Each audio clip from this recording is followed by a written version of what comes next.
नमस्कार। अष्टावक्र गीता की इस सीरीज में आज हम बात करेंगे अध्याय 2 के श्लोक 13 के बारे में। श्लोक कुछ इस तरह से है।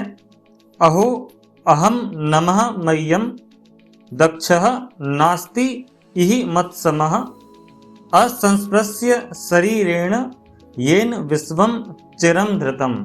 अर्थात महान आश्चर्य है कि सभी प्रकार के संसर्गों से अलग रहकर मैंने इस संसार को धारण किया हुआ है।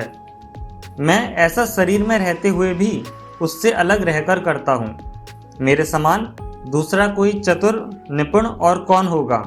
मैं अपने आप को नमस्कार करता हूँ।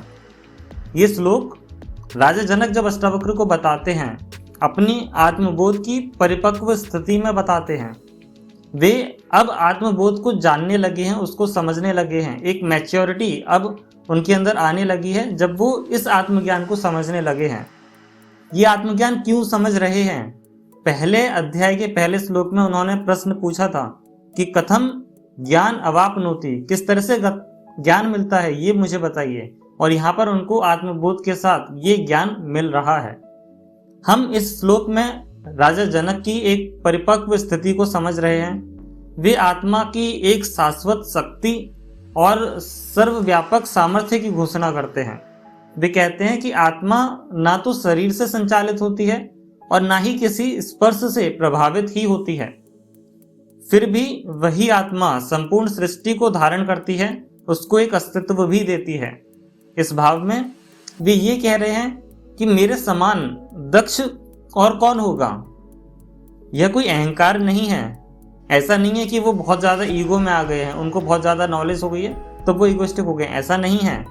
वे इसको एक आत्मबोध की स्थिति में कह रहे हैं। ये एक ब्रह्म भाव की घोषणा है। अब उन्हें ज्ञान से ये अनुभव हो रहा है कि वो एक आत्मा है, एक शरीर नहीं है।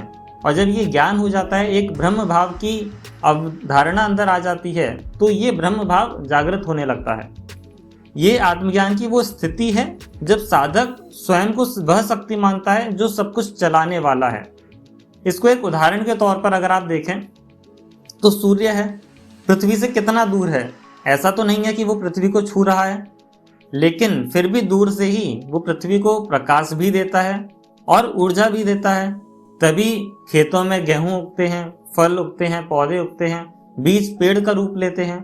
ये सूर्य की शक्तियों के कारण ही है, लेकिन वो पृथ्वी को कभी छूता नहीं है। फिर भी वह सबसे बड़ा धारक है। ठीक उसी तरह से आत्मा है जो शरीर के संपर्क में ना रहते हुए भी उसे संचालित करती है।